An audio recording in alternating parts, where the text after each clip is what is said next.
కాశీబుగ్గ తొక్కిసలాట ఘటన దురదృష్టకరమన్నారు మంత్రి ఆనం. దుర్ఘటనలో ఎవరి పొరపాటు ఉందని వెతకడం కంటే మళ్లీ ఇలాంటి ఘటనలు జరగకుండా చర్యలు తీసుకోవడం ముఖ్యమన్నారు ఆయన. త్వరలోనే ఒక అడ్వైజరీ కమిటీ వేయబోతున్నామని, ఇలాంటి ఆలయాల జాబితాను రూపొందించి ఆయా జిల్లాల కలెక్టర్ల దగ్గర ఉంచుతామని చెప్పారు. పలాస సిహెచ్సికి వెళ్లిన మంత్రి ఆనం రామనారాయణ రెడ్డి కాశీబుగ్గ తొక్కిసలాట ఘటన క్షతగాత్రులను పరామర్శించారు. అంతకుముందు కాశీబుగ్గ ఆలయాన్ని పరిశీలించారు మంత్రి ఆనం.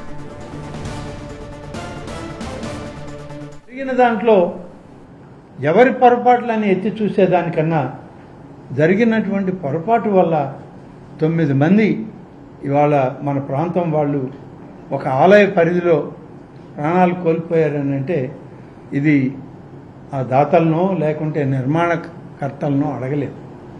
ప్రభుత్వం అందుకని ఇప్పటికే ఒక ఆలోచన చేశాం.